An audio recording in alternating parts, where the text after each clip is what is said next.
Suba Wanaxit Sudan in Fasaka Kadu Bakse Ad Buga. If that's the first thing you heard on your first day of school, you might have a reaction like this.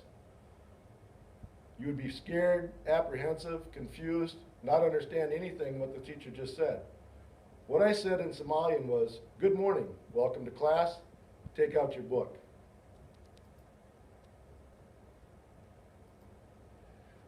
We're a global society. 20% of people in America speak a different language in their own home, and 9% of grade school and high school students are ELL, or English language learners. They speak all different languages and are from all different walks of life. We have to understand that ELL students are not trying to take over your classroom, they're trying to assimilate into it. When we're out in public, we have to realize that if people are speaking in a language unfamiliar to us, they're not talking about us. They're trying to find groceries or order in a restaurant in their own language. My learning partners for this exercise were a math teacher from El Salvador named Victor, a mother of two from Yemen named Maimona, a farm laborer from Mexico named Herman, and a student from Somalia named Abdi Omar. Over 6 periods of class sessions, I watched and interviewed these students.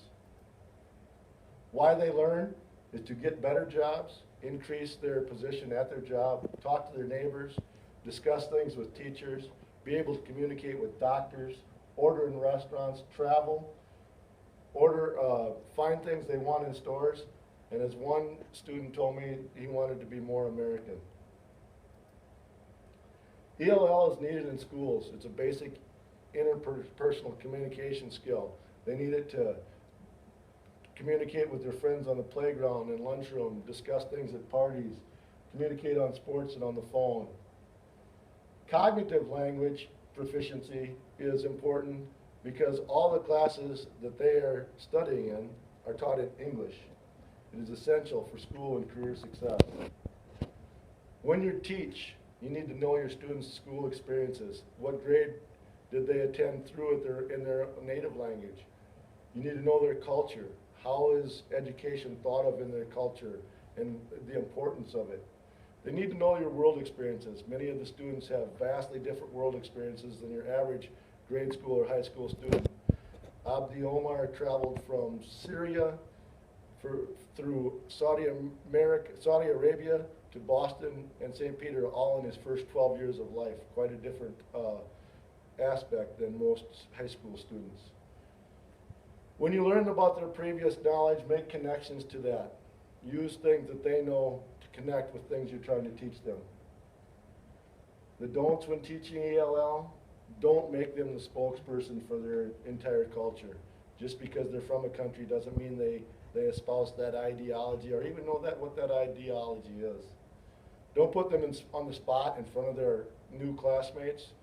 They are having enough trouble learning in English, so don't put them on the spot and expect them to stand up in front of people and express an idea. The big thing is don't confuse quietness with ignorance. They hear you, they probably understand you, and they are learning. Just because they're quiet doesn't mean they're not paying attention or assimilating information. A few more don'ts. Don't raise your voice when trying to teach them. If they don't understand something when you're speaking it quietly, it doesn't mean they're going to understand it better if you speak it loudly. Don't expect kids not to act like kids. There's going to be class clowns, there's going to be people that talk to their friends, there's going to be people that forget things, just like every other student that you have. Don't expect miracles.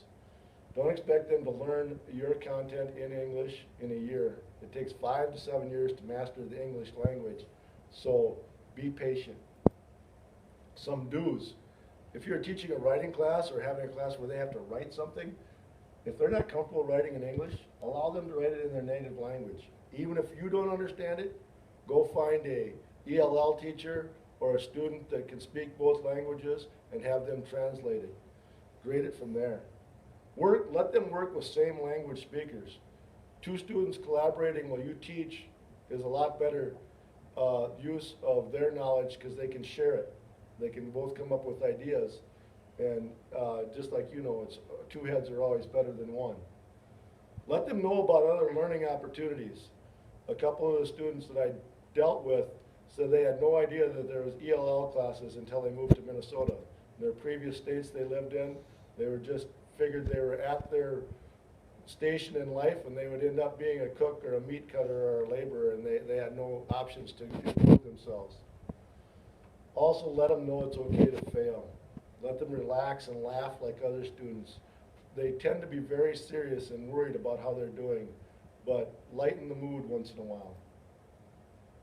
Remember, an ELL student is doing 4 times the work that your average student. They're learning the language. They're adjusting to the climate.